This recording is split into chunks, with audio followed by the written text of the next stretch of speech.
It was a good while ago. Yeah. Yeah, we were kind of young and pretty then, weren't we? This is the same fella who was doing anything to get rid of me 5 years ago. You know? Is that right? Is that what's, yeah. Very often they've never had a dose. If there's any sign, when they move, that there might be every year's different. A worm, then we'll dose them. I've been Cammy. I've been Iona. And we are both Fed by Farmers. Hello and welcome to the Fed by Farmers podcast with me, Cammy Wilson. And me, Iona Murray. This week we're going to do our housekeeping, which you love. This week we are going to be joined by Sandy Granville. We are not going to be joined. No, you're not. You're not. We is a plural. You are going to be joined. Cammy, is going to be joined by Sandy. I had a wee trip to Harris just before lambing, and I got the chance to sit down with Sandy and have a blether. And Sandy Granville, for those of you that can't remember, Iona's too young to remember. He was in the very first season of This Farming Life. So going way back, I think they've done about 8 or 9 seasons now. So way back, Sandy was a barrister who had some roots in Lewis and moved back there after he retired. And we can talk a bit about his life and about retirement and how he's getting on now. So he's just a very intelligent guy, very nice guy. Yeah, you've been listening to talker. it. Yeah. What do you think? Yeah, He's really good. good. Yeah, he's a good speaker, eh? Yeah, Thoughtful. really good. Thoughtful. We're like chalk and cheese. I just spout nonsense No, I and think he it thinks slowed about you it. down though. It did, because he thinks about what he's saying, I just say. Yeah. And then delete it later. Should we thank our sponsors? Of course. Who are we thanking? Cars. Oh, no. No, we need to thank Cars as well. We'll do Crystalyx and Animax first. Yeah, go on. Thanks to Crystalyx and Animax for sponsoring the podcast. Continually sponsoring the podcast for a full year. Massive investment for them that makes it all work. Means we can dedicate the time to do this. We can pay an editor to edit it all and pull it together. Massive thanks to them. Couldn't do it without them, and we'll hear a bit more about them later on in the podcast. What were you going to say about Cars? No, should we not redo that? No, it's okay. Are you sure? Yeah, I like the roughness of it. Okay. And also Cars Billington, where you can get all Fed by Farmers clothing range. Yes, if you drop into your local Cars Billington, and What have you got on? So, for anyone watching YouTube, Iona has a lovely Fed by Farmers fleece on that are only available in the Cars Billington, not online. But I have our new singlets. So I have the new singlet on. If you're watching on YouTube, you'll see it here. It says what it says in the back. Farming every day. Farming every day, which of course FED is an acronym for farming every day. I also get shots on, so if we can edit my legs out. So yeah, but I thought, well, I don't have a FED t-shirt here, and I thought, I can't be sitting in a singlet when you're sitting in a fleece. I know. Like I'm sitting in a singlet and shorts and you're sitting in a fleece. So I thought it looked weird, so I just flung on the nearest t-shirt I could find, which happens to say... North Country Cheviot. Wash your mouth out with soap, Iona. You're a blackie. How dare you? How dare you? What would your father say? Oh, did it. So yeah, not that, just a little something we're trying. I don't know. We test a lot of things here. You do. Yeah, including your patience. Yes. But yeah, so another great chat this week. We should just dive into it, will we? Yeah, we can have a blather at the end. Let's go. Here's Sandy. So we're here with Sandy Granville on the Isle of Lewis. Where exactly are we just now, Sandy? This is Crystalyx. I'll leave that to you to put it. Crystalyx. It's a genitive. Yes. Crystalyx. Yes, it'd take a bit of practice, I think. Yeah. But what does that And it's a mixed name. The Tolster is Norse and the Crystalyx is Gaelic. Okay, and does it have a meaning? Yeah, the Crystalyx is the genitive of Curlis, Okay. which is the Narrows. The Narrows, which is Narrows. for the water here. And Tolster is Toll's farmstead. Okay. So this is where the Narrows were by Toll's farmstead. And it's the same, Crystalyx is the same name that you've got in, it often comes out as Kyles. Right. But also Hoolish, like in Ballahoolish. Yeah, okay. Yeah, it's all the same thing, it's the Narrows. Yeah, all to do with water. Yeah, the narrow stretch, like the narrow stretch of land, Ballahoolish is the township on the Narrows. Okay. Just where the ferry was, wasn't it? Interesting. It's certainly a beautiful spot here. I've got some footage on the road up, which if anyone's watching on YouTube, I'll play some of the footage up here because it is an idyllic spot. And I'll have done an introduction as well for this video, so I'll have reminded everyone of who you are to some people who might have forgotten, but I'm sure as soon as they hear that distinctive accent of yours and they see you on the camera, they'll remember it was the very first season of Farming Life. Farming Life, yeah. Yes, I know. We better it's good to just jog people's memory. That was my very brief celebrity. Yes, but you did very well on it. Yourself and Ali, of course, your wife. You went down very well. Oh. Yeah. Have you not found very good? Yeah, I know it's a long time ago now, but at the time, did you not think folk were really, really nice about it? Yeah, everyone was delightful about it, and still are. Yes. Because it's repeated quite often. It is. In funny places as well, and at funny times. And now and again I get an email from New Zealand or somewhere in the plains of America, and they say, "Well, we're just watching your Farming Life on the television." And there was a chap in prison in Wakefield who used to be seeing it at 3 o'clock in the morning. I didn't know they got prison at that time. It's incredible. Did Albie's own secret study watching it on his iPhone, like on the iPlayer? Have you got a TV licence? Yes, and we're in. As people often joke about how easy it is to lie about a TV licence. Of course, I pay for mine because I have to, because I would lose my job otherwise. But what year would that be? If I was to guess, I would say 2014. You're probably right. I can't quite exactly say to the year. Right, I'm thinking but 9 years. It was a good while ago. Yeah. Yeah, we were kind of young and pretty then, weren't we? It's frightening how time passes. Get ready for a successful turnout and choose Crystalyx this grazing season. Spring grass is typically fast-growing and lush. However, it can contain high levels of potassium, which reduces magnesium availability. Crystalyx Cattle High-Mag incorporates multiple magnesium sources and is proven through trials at Glasgow University to help maintain normal blood magnesium levels. With 35% sugar and a unique blend of vitamins, minerals and trace elements, Crystalyx Cattle High-Mag supports optimal performance at turnout. And of course, how many years have you actually been here on the island? We came here 2002. So this is the 22nd year. Right. In my last job, I did 25 years. Yeah, and you were a barrister, is that right? Yes. Yep. And you were both barristers, is that correct? Or? Yes, sort of slightly different kinds, because Ali worked for the revenue. She was a sort of tax lawyer. She one of the bad guys. Tax lawyer. Yeah, and she still won't let me cheat. So I've did 25 years at the bar, and then I've done 22 years as a shepherd now. So there you go, so you've almost done the same amount of time as a shepherd. That's interesting. Yeah. What one do you prefer? They're both good. Yeah? They're both good, yeah. Do you miss it a little bit sometimes? No, because I had 25 years of it. Okay.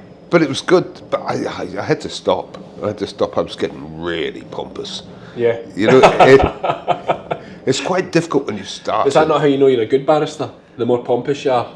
Well, I think some think so. Yeah. But when you start, it's really tough and everyone's against you and the judges are to you and your opponents try to make an idiot of you. And then when you get to be one of the big boys, everyone treats you with a lot of respect. The judge says, "Oh, members of the jury, Mr. Granville's a very experienced man. You must listen very carefully to what he says." And you think, this is the same fella who was doing anything to get rid of me 5 years ago. Is that right? Yeah, it just gets easier and easier, and time comes you've got to do something different. There'll be a lot of people don't cut it then. A lot. Yes. There'll be a lot of people just can't hack it and get chewed up and spat back out. Yes, that's right. And then you're left with the cream, I suppose. That's what they like to think. Yeah. Yes, I like it. Yeah. Or just the ones that are sly enough to get by. Yes. And outmaneuver others. Yes, that's it. Yeah. But it would be a high-paying job. You're based in London, is that right? Yes, I was in London. Yeah. I paid well enough. Yeah. I retired at 49. Okay. It's a good age to retire. Yeah, that's like, I mean, as you know, I was a police officer before, and there's a lot of people that were police officers were retiring at that 48, 49 if they started when they were 18, like, and, Yeah. you know, there's nobody will know him, so he wouldn't mind me saying, but there was a chief inspector who lives across the road from my mum now, but, I mean, he retired at 48 on a chief inspector's pension, so, you know, he was going out there with probably, and I am totally guessing at this, but about $250,000 of a lump sum and maybe 30,000 a year for the rest of his days, you know, which could be a long time when you're retiring at 48. So you can see how you've chosen a second career and done almost as long at this as you have the first one. Yeah, and you've got it. It's a good thing to make a change. Yeah. At the rate you're doing it, you'll have 10 careers by then. Yes, I definitely have a mixed bag. I'm going from shepherding to a bit on landward to doing a bit of vlogging, policing, shearing, scanning. Yeah, we get variety. But you're right in that. People say to me about going and needing holidays and all this stuff, but because what I'm doing is so different all the time, it's so refreshing. It's not the same monotonous. It's not the same like cutthroat of. I'm sure being a barrister, it was high pressure, high intensity. Nerves? Do you not get nervous? I'm not so sure about that. But the trick was to put all the pressure on someone else. Yeah, just. I can tell you're one of the good ones. Just if you're not really cool, you just got to pretend to be cool. Yeah, I like it. You're doing good. I can tell you're doing good at it because you're certainly a cool character. And you know, this family life really captured the imaginations of people. I think probably in your kind of line of work or in that kind of city life, professional world, where we could go and do something else and actually really enjoy it. And now I would say, I mean, this is an extreme. You know, it's one thing moving to the country. It's another thing moving to the Western Isles. But I mean, obviously, you've no regrets. So is that fair to say? No, yes, it's a great place to be, isn't it? But it suited us really well, just terrifically. The other people were quite inspired by watching us on the telly, and some of them found that they didn't much like it when they tried it. They came up here thinking that they would have the life we've got. Yeah.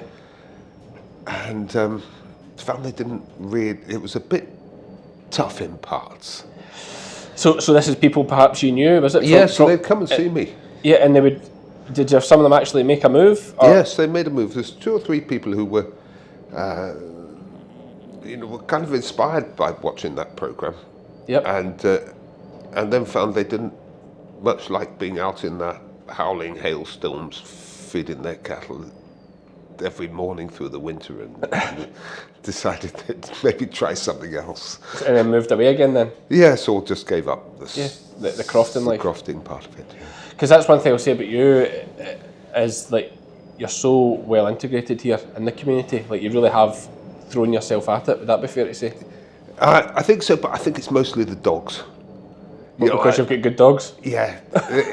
When I started, no one wanted to speak to anybody with an accent like mine. Yeah. And even less have anything to do with their sheep. Yep. But I was really lucky with my first dog. She was a terrific bitch. And it was, it wasn't so easy. There weren't so many young chaps like Ali Williams about the place in those days. Yeah. There was just old men with really crap You'd be one dogs. of the young guys when you came here? Well, yes, 49, one of the young ones, Yep. And they couldn't ignore my dog. So they had to put up with me. If you want the dog, I'm coming with her. and times have changed because we're much more multicultural here now. Okay. Yeah. But in those days, you came off the hill and no one had ever seen a can of beer. They gave you a tumbler of whiskey, about half a pint of whiskey in it. And my tongue was hanging out. Yeah. Trying to keep up. And I put this stuff in and it would sort of fizz in my mouth and I'd only feel iller. And then about 10 minutes later, I'd be completely plastered. Yes. And I think that my biggest contribution has been to introduce the cans of beer when you come off the hill. Oh, is that right? Is that your big claim to fame here then, really? It is, yeah. Yeah. It is. So if there's going to be something that you're going to be remembered for someday, it should be the introduction of Tennant's Heavy. What is That's it we it. drink here again? I can't remember now. It's Tennant's we've Special Ale or something. Tennant's, is it? Export. Export. Export. And McEwen's. McEwen's Export, McEwen's Export. You've got two kinds of beer. You've got the yellow one and you've got the red one. Yes. But no, I remember that thinking, they're on the heavy stuff. But of course, the whiskey's not went away. That's for sure. No, but chaps like me can dodge that afternoon half pint. Yes. Aye. You've learned how to sidestep that. Yeah, just sip the can. Yeah, you're integrated enough. I would sip either because I'd be my head would be blown by the whiskey. But it's obviously a big part of the culture, having a dram after a gather. Yes. You're talking about having a great dog there, getting you integrated with the team.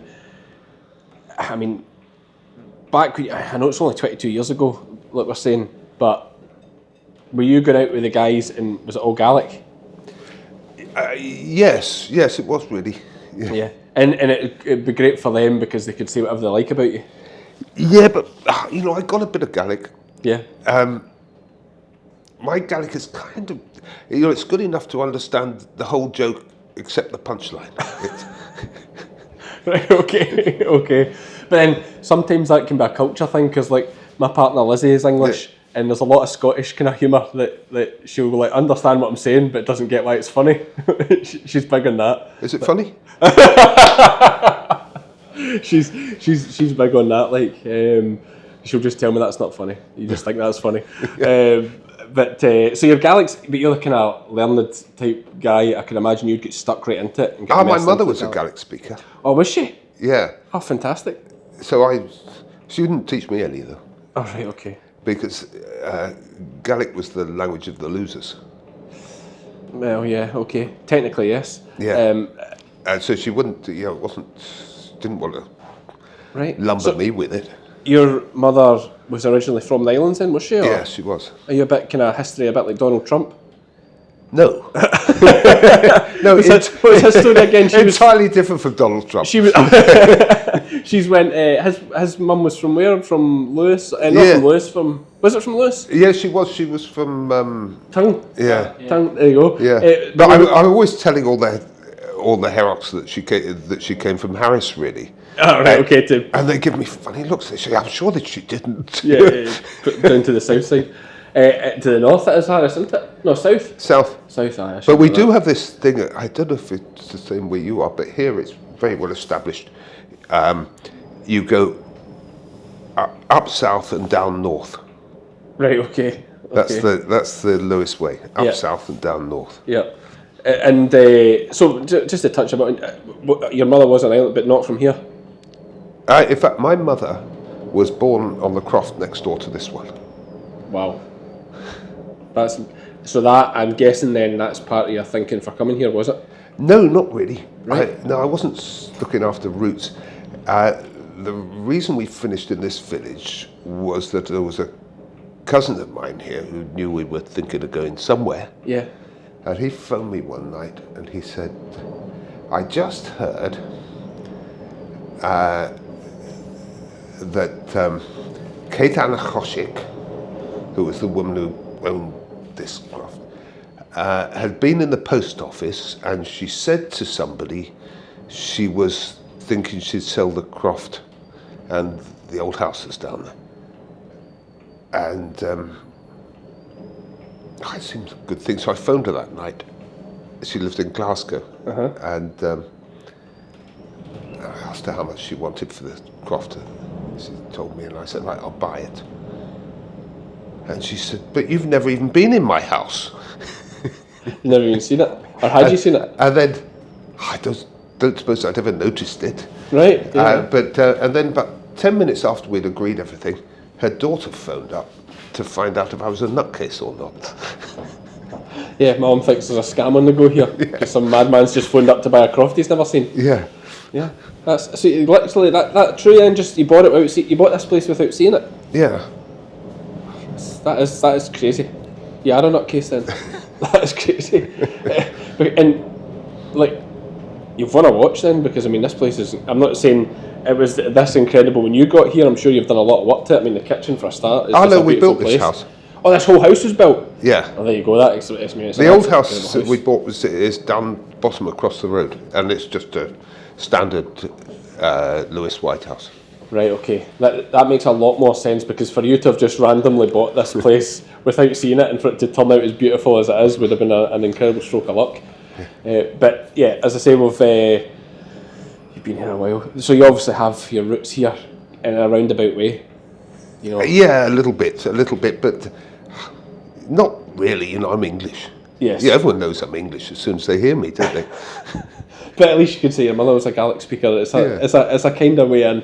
And the fact, I mean, I think maybe you don't see so much, or not so attached to the tie of it, but to me that's something quite special that, you know, you're almost back where certainly she began. It's quite an incredible thing because you came a long way from there.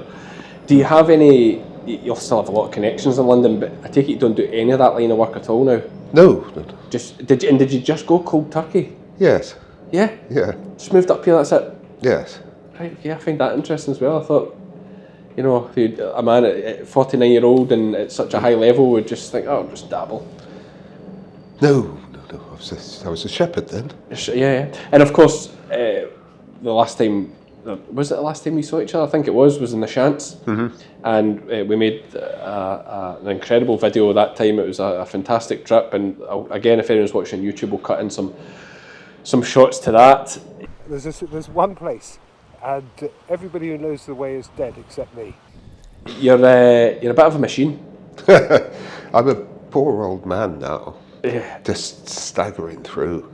I don't think so. But it's quite fortunate that all the boys are kind to me now. It's a bit hard to take. Oh, right. but You start to see sympathy in their eyes. Yeah. I'll go up that way, Sandy. You just go that way. Yeah. Is that Ali Williamson that's behind the camera here? Let him do the mountain goat stuff. Yeah, that's it. But last time we were there, I mean, I'm terrified of heights. I was crawling about half the day because I'm absolutely embarrassing at how bad I am with heights. But I remember there was some news down a shale bit, and you made the joke that you're the only one that knows the route down. Yes. Because everyone else that's known it has died. Yes, that's right. Which is a good way of describing how treacherous it was. But off you went, and well, obviously you're still traipsing it and still making it back. Have you been to the Shants the last couple of times? Yes, I was there. Not so very long ago. Yeah, we Tups out, and I seen them were bringing hogs back, and yes, I had a good day out there. they caught a nice frosty day, I think, from the videos I saw on social media. Better than the last day I went. I don't know if you ever saw the clips from that. When the I'm not sea sure was, I did. They told me it was the worst crossing ever. Well, if it was the worst crossing ever, it was pretty bad. Yeah. They told me that, but they might have just been saying that. But I mean, I spewed my guts up. I was clinging on for dear life. When I watch it back on the film, it doesn't look as bad. But to me, being a seafaring type, I'm thinking of the film Perfect Storm. Yes. Like I'm starting to picture that in my head. I think this is the end. Yes, Can I get a phone signal to phone home? But I remember a really hellish day coming back from there, and the decks were completely clear, and so there was nothing to hang on to really, and dogs were sliding about the deck all over the place, and so were the men. And I remember hanging onto a stanchion or something and seeing Angus Campbell sliding past me down the slope of this deck with his big dram in his hand and not watching anything except this. Looking at his dram. Make sure it stayed the right way up. That's probably a good way to talk about Angus. He was some man, certainly, and obviously a big loss for the team. I think he was a loss to everybody. He was a great friend of mine. It's very pertinent that we do mention him, like, because the last day I was out, that time we were out in the Shants together, Angus was obviously part of the team that day, and you talk about pouring half pints of whiskey, and I remember him pulling a dram for me and thinking I'll never finish this. It's like this could potentially kill me, drinking that much whiskey. He was an awful man.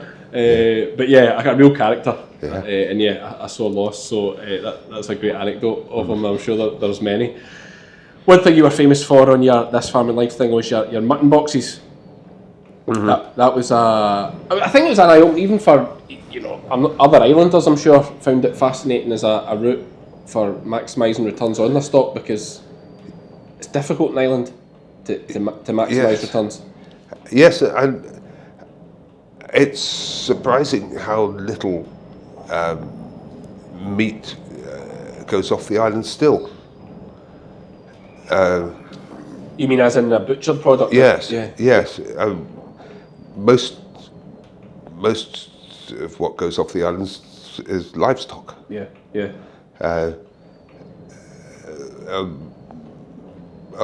This sort of, when I started, I thought it was going to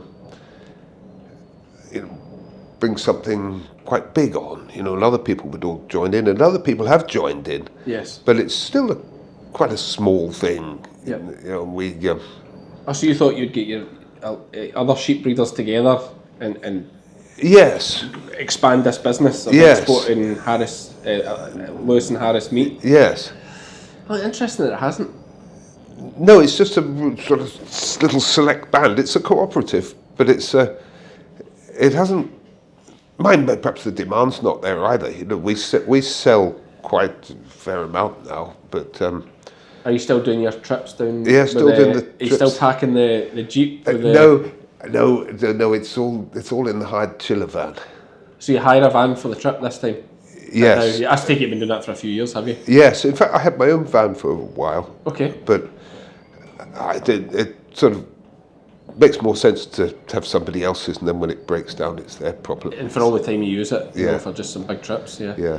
And can you hire a chiller van on the island? No, you go to Glasgow and get it. Or do you? Yes. So you go to Glasgow, get it, bring it back, Yeah. and then I do go your to- trip, and then you can drop it off and fly home? I go to the end of August. I go to Glasgow, hire the van, and then I do in 3 weeks. I do 3 trips to England with this van full of mutton, and then I give it back and come back on the bus from Glasgow with my old person's ticket. And You get the bus up to get the boat? yeah. Some man. It just works perfectly. My ticket, and then we about halfway through October we start with the beef. So I go back down on the bus with my old person's ticket, pick up the van again, and then have two runs with the van full of beef. Right. And I take it, I mean, are some of your customers would be the same ones Yes. you're seeing on This Farming Life? Like Yes. they've just been with you, it's just the same routine, come in and see me. Do you even have to touch base with them, or you just turn up? Oh no, I have to. You know what your order is I have ahead of to. time? Yeah, it's scheduled to the minute. I've each run. You Google Maps it or whatever, and Yeah. yeah. I think it's absolutely fascinating. I think there'll be a lot of people knowing your personality and although as you say scheduled to the minute, you probably don't have much time to stop and chat. But then There'll be a lot of people who love to see you. they're my friends. Yeah. It's a funny little friendship. We exchange a few emails, and then we meet for 5 minutes Yep. once a year, Yep. or twice a year if they've got mutton and beef. But you'll have been doing that to the same people for Yes. 10 years plus. Yes, and we are quite good friends. Yeah. I think that that is fascinating. I bet they get excited just to see you for that 5 minutes, just Yeah. to get the chat and. Yes, and the meat. It's like being a drug dealer. Your customers are really keen. Yes, they're God, I've run out of inches ago. They're waiting for this meat. Some of these people don't eat any other meat. They get one sheep from us, Yep. and that's all the meat they eat Or in a year. that lasts them right through. They're not prepared to eat rubbish. Love it. Yeah. Do you know when you're saying about drug dealers and the meat? Now this might be just total off piste, and you might have no idea what I'm talking about. Did you ever see the League of Gentlemen? No. No, so it's a comedy show. A place called Royce and Vasey. Had you ever seen it, Ali? No. So it's a comedy show, and a lot of dark humour involved in it. But there was a thing that the butcher was selling human meat, but the people were like, it was the best meat. So it was like they'd come in the shop and they'd wait. You'd see somebody walk out and they'd be like, "Have you got any of the good stuff?" And the butcher would be like, "Yeah, it's all pure seedy and dark." But just when you're saying it's like they're addicts and they'll only eat that meat, it's like Sandy's coming. Yeah. Of course, it's all mutton or beef. Yeah. It's all legit. And you're just for the system here. Is it slaughtered on the island? Can it be slaughtered and butchered Yes. on the island? We've got our own slaughterhouse here. Brilliant. It's a really good slaughterhouse. It's Yeah. a cracking little abattoir. Open for 6 months in the year. It's just the most precious thing we got on this island. And that's great to hear you speak of it in that way. You'll be one of the big customers, I take it then. Yes. Yeah, and you're keeping it going. We're trying our best. How many sheep will you be putting into it in a year? 100 and some.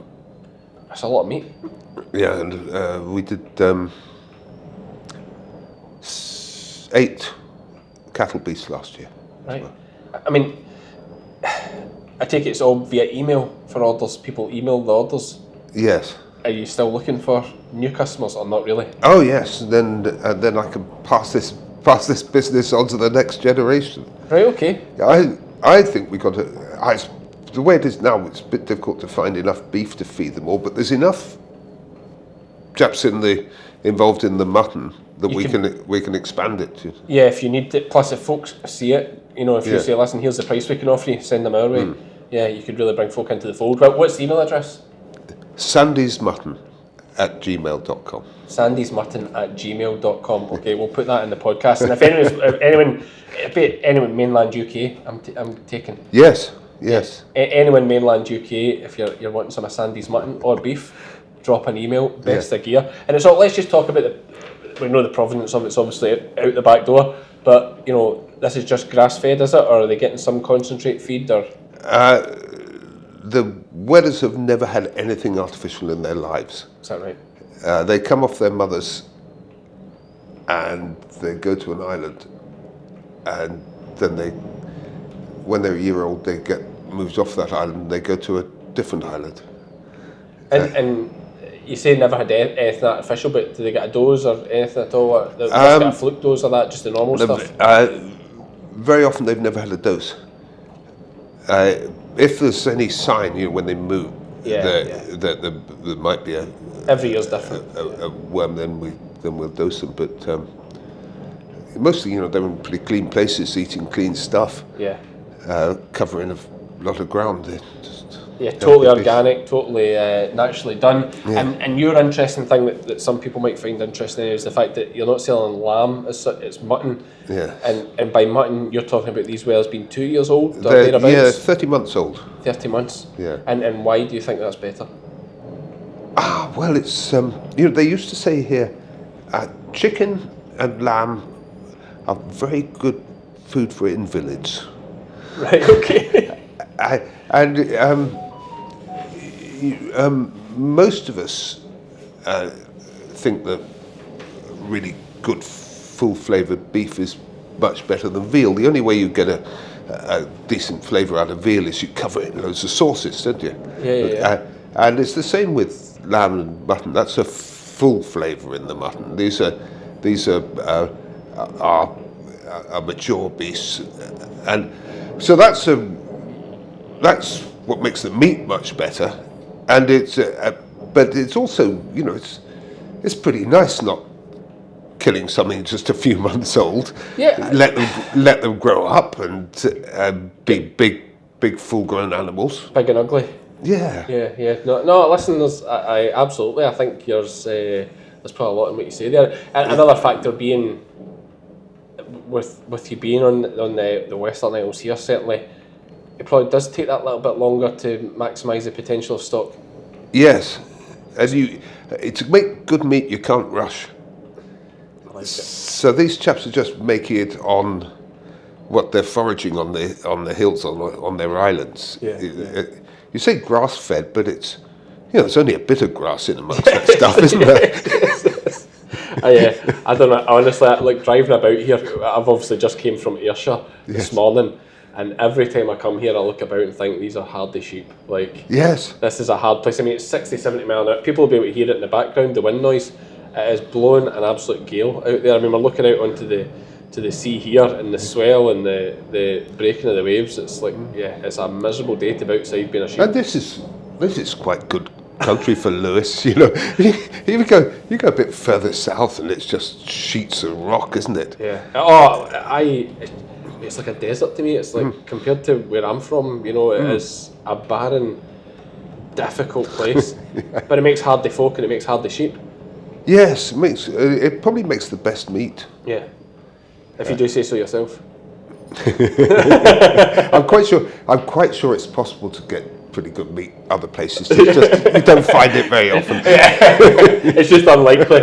I know exactly what you're saying. And this is all, just to keep, you know, on that note a little bit, this is all Scottish blackface. Yes. So you're all Scottish blackface for the mutton, and cattle you're on. The cattle are Highlanders. And they live just the same way as the sheep do. Yeah. They've never been in a building.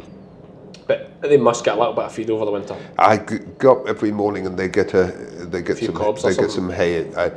They do get I give them a scoop of cobs mostly, but it's more to keep them gentle and friendly. Yeah. Because when we're weaning the young ones, we keep them until they'll walk on a halter and they'll eat the nuts out of your hand.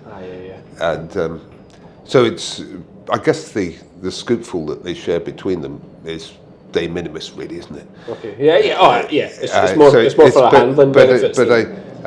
They get hay every morning. Yeah. Just on the hill up there. Yeah. They showed me some of them way past. And then they stand on the top in the howling wind and they say, very bracing, they say.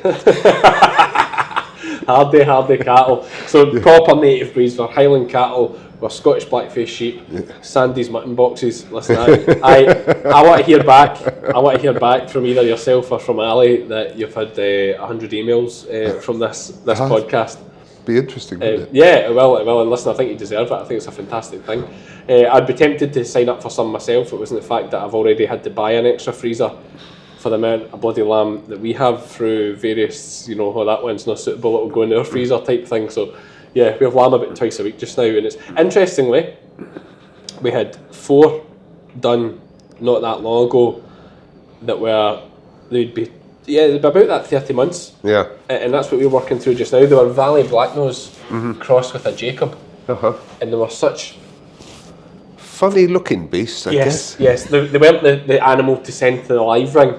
And we held on to them thinking, maybe we'll sell them as pets or something. And then we held on to them and we never got round to it. And then I just thought, you know what? Put them in the freezer. Yeah. And you're right, it's fantastic. Yeah. We do a lot of slow cooker stuff. And Lizzie likes her different methods of trying new things like melting your mouth stuff. So no, I'm with you on the mutton side as well. Yeah, one year we got a turkey at Christmas that was, I don't know, a year and a half old or something like that. It was, you don't normally see turkeys that old. No. But this one had, I think it had just dodged the year before, you know. And it was the best turkey you've ever tasted in your life. It's just, it was a friend that gave it to me, and he'd got, I think he'd got about 4 of them, and he gave one to me, and it was just tremendous. Terrific beast. And it just, animals get a bit longer to live. Yep. They get a lot more flavour in them, particularly if they're eating what they like on the hills. Yeah, and I'm wondering, do you think that's a factor in, like, you know, venison always seems like such a rich flavoursome meat? A lot of that will be older beasts, will it not? Well, I suppose it is. The stags are anyway. Yeah. I suppose the hounds are as well. You know, I always think venison's there's something interesting. The venison, the venison on Harris and Lewis is better than the mainland venison as well. You almost had them, Sandy, and you've lost them totally now. There's a reason for it. Right? There's a reason for it. Our winters are milder than on the mainland, so our deer don't lose so much condition over the winter. Is that right? Yeah, you know, on the mainland when you're struggling along the high roads and you see a beast beside the road, it's really, you know, they're lean and hairs are falling out. It looks horrible. Ours don't lose that much condition. Right. and I'm convinced that as a result it tastes better. Yeah, nice And- fat covering. Yeah, it's just. Interesting. No, so There ought to be a proper study on this. I think it's been done. This sounds like I will just go. If you tell me that, I believe it. All right, you don't seem like the kind of man that make it up, so I believe you. Most foragers don't supply sheep and cattle with enough cobalt, copper, iodine and selenium, critical to digestion, immunity, reproduction and growth. When it comes to supplementation, there's a danger of under or oversupply. But when bolusing with Animax Tracesure, you can be sure every animal has enough for up to 6 months in one single application. Animax, giving what it takes. Fantastic to. I thought we'd love to get behind the Scottish produce thing as well. Like, so it's great. The provenance of it all, the story, is fantastic. It's really a big thing these days. You've always been doing it for 20 years, but it's probably bigger now than it ever was. The whole Yes, that provenance might of be meat. right. That might be right. Yeah. So yeah, I can see it going from strength to strength. Who's going to take it on? I know that's behind the cameras. Ali Williamson. I just wonder if he's. Have you Yeah. put any lambs into this box system, Ali? We're just starting. We've Or some from Bull Glass? I've been mentored along the way. I like Yeah. it. Mentored along the way. See if we I- can get it right. He loves a jolly to the mainland too. And Paul- You'll need to pay for the bus, so that's the difference. That's it. But Paul Russ is he's a big member of the cooperative. He's got quite good brains for this kind of stuff, And keen to take it on. and he's Paul's key behind it. and he's he knows pretty much as much as I know now, except where to deliver it. Yes. And it's always that first time someone else does the deliveries will be a nightmare, because there's all the wee, Completely. you know, the map says there, but you have to go here, and Yeah. you go around that back door past the gate, and there's always wee things that take a lot of time that you obviously already know. Yes, that's right. Plus they'll all be gutted when someone else turns up and it's not you. That will be a factor. It might be a big treat for them. No, I don't think so. I think We'll send Ali down. he's got the charm. Down. Yeah, he'll soon win them over. He's got the charm. He's got the charm. You'll need to slow down a bit right enough for the accent. Might be getting used to that. But no, it's fantastic. And as I say, it's great to come and get a chat with you here in your home setting while I'm up for a little trip. I take it you kind of touch on there that you're looking for some other folk to take it on, but I think you're just going to work away as you are for as long as you can. I don't really know. You know, You don't have another career change in you. I am weakening. I'm Right. weakening. There's no doubt about it. It's no good pretending I'm a really old man now, and so Bloody fit for a really old man then. bloody fit for a really old man. It isn't much use to It's a low bar. It's a low bar. Fair point. me. Yeah. So I might stop before I'm incapable of anything. Yeah. I'm rather hoping. Before we see you rolling down the I'm side not- of the shants going, he should have stopped last year. He should have stopped last year. Now nobody knows where that path is.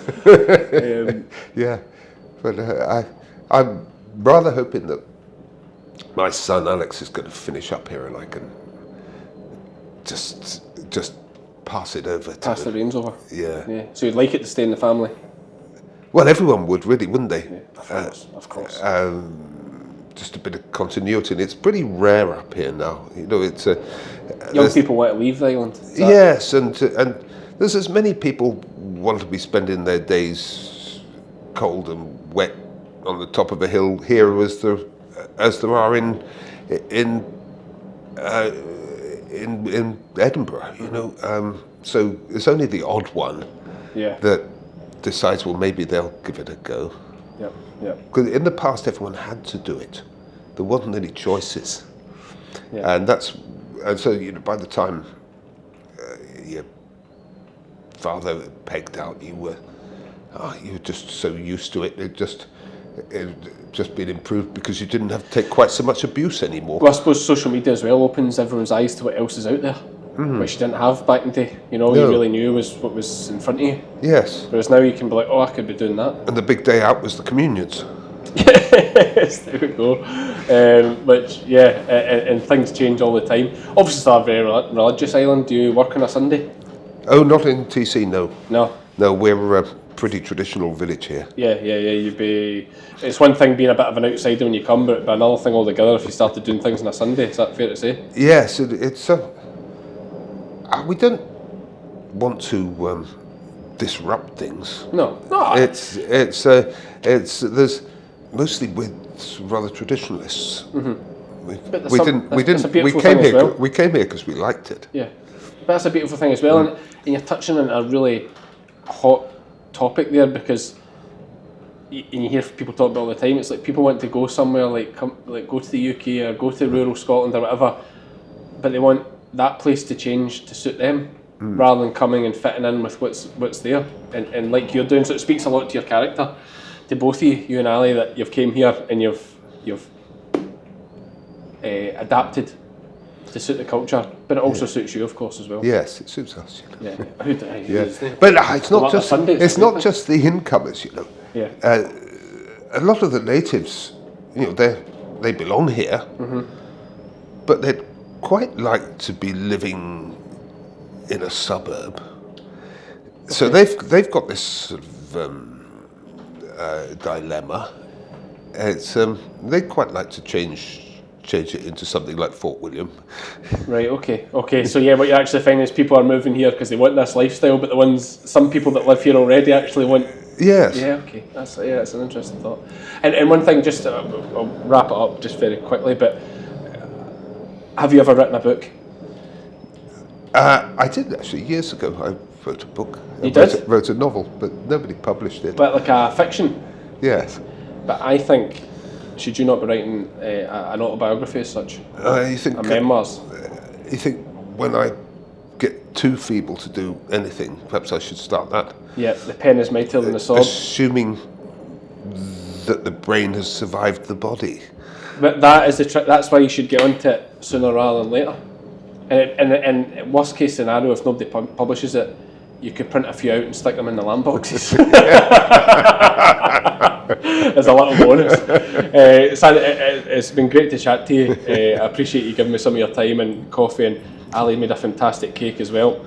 In fact, Ali, can we just quickly see the cake? Ali's going to bring... I keep saying Ali, by the way, I don't mean Ali Williamson. There we go. Cakes. I should have had that. That's a beautiful country setting there. So listen, it's been an absolute pleasure. Thanks very much for your time. Well, it's always a delight to see you. You're such a gentleman. So smooth. Thanks, Andy. And there we go. Another podcast done. You've listened to that through Iona to make sure it's all satisfactory. Yes. He's a good guy. Yeah, really lovely guy. What a change, though, to go from barrister in London. Like, you can't get more chalk and cheese than to the Outer Hebrides. Oh, absolutely. And the story about how, you know, essentially his heritage is from Lewis. It's a beautiful But then story. that wasn't even really the drawback.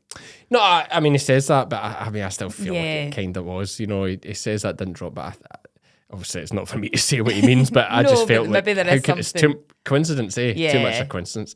But anyway, what's happening the rest of the week? What else you got on this week? Well, it's almost the weekend. Oh, Well, it's not. It's no. Tuesday. Sorry. Iona's getting confused because we're recording this on a Friday and she just gave it away. I know. It's okay. I'm bad at So now pretending. now they know the truth. Okay. Now they know the truth. It's a Friday.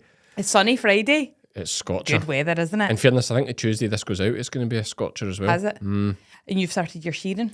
Started shearing. Heartbreaking. How is it? So today. Are you? Yeah. Because I haven't been crutching lambs in the market all winter. The hamstrings aren't quite as flexible, but Where do you feel it? my back, my hamstrings. I tell you what I did yesterday. You know that feeling ever when you step down a step, you didn't know there was a step there? Yep. Right, so I did that yesterday with a hole that was like covered with grass and like jarred my back and my knee. God. And it was like that horrible, it was like a real sudden jarring. And it was like, oh, my back. And I was like, oh, please. And it is sore today, but it's sore like a muscular, like a dull kind of pain, Ache. not like a Spasm. not like a disc, you know, not anything bad. Yeah. Just like an ache, like you've tweaked something. So it will be fine. But oh, what a horrible feeling yesterday. I stepped in, it's like I'm going to say it's a rabbit hole, but just because of the grass is long now, totally covered up, stepping, boom, down. Oh. So anyway. But you enjoy it? I love it. Yeah. The thing about shearing for me is that when you're shearing, you're not doing anything else. Like I love, you know, and everything else is thought. Yeah. You know, it's like, how are we doing this with the sheep? How are we doing that? What's the strategy here? What's the work for the next day? Who's phoning me? You know, here's another 10 questions about other things. Not just you. Loads of people ask me questions about, well, you know the amount of messages and phone calls I get is I know, it's endless. And a lot of it really great stuff, but it's just constant thought and thinking. And whereas when you're shearing, you set the phone to the side and all that matters is just beating that guy next to you. I actually did think that yesterday because normally when I go in to message you, you're online or it's like 1 minute ago you were active and then yesterday hours went past. Actually to the point that Ashley messaged me last night worried that in case Lizzie had gone into labour early because she hadn't been on. There you go. And that's because I check my WhatsApp. You're on because there's constant constant, communication between you and I and I have various other folk I'm involved with different things. Constant communication about different important things that are on the go. It's definitely my most used app is WhatsApp. But yeah, see when you're shearing, it's just fling the phone in the car. And that's it. Yeah, Lizzie's But I there. think that's really good for Lizzie's there, so Yeah. there's nobody that's going to phone me that's important. No. That that matters No. really. So just shear. Yeah, anything else can wait. Yeah, anything else can wait, and it was great. And got a bit sunburnt, a wee bit sore head, a bit too much sun, dehydrated. Didn't have my Dowra lights, but it's a good feeling. What's that? I've not spoken about this Dowra lights. It's I take them all summer. It's and this is for, by the way, anyone out working the heat. Like have one midday. It's basically, well, it's for people with diarrhea. That's what my head went to Yeah. when you said it. But it's for rapid rehydration. So if you have really bad stomach, you would be dehydrated. So it's just salts. It's like, a sachet was basically salty kind of tasting water. Right, okay. But It's like electrolytes. Is it different? there probably is electrolytes in it. Yeah, I don't even know what electrolytes are. Yeah, it's just like essential things your cells need, I think, to function. But there will be electrolytes in it and like salt, essentially, which is essential. Because what a lot of folk don't realise is, especially things like shearing where you sweat so much, is like as you're sweating, you're putting out, well, folk know that sweat is salty. But just drinking isn't replacing all that salt you're losing. Yeah, of course. So what happens with something like shearing or any extreme endurance events is you get to a point where you're sort of oversaturated with water and you don't have enough salt left in your system. And that's where cramps will be the first kind of sign. For me, it's sore head. Right, okay. And probably getting a wee bit dizzy. And what I'll find is I'll get to the point where even if I don't have my salts with me, even if I'm gasping, I'll stop drinking. Right, okay. Because the water will also be flushing it out. Yeah, well, the sweat's flushing it out constantly.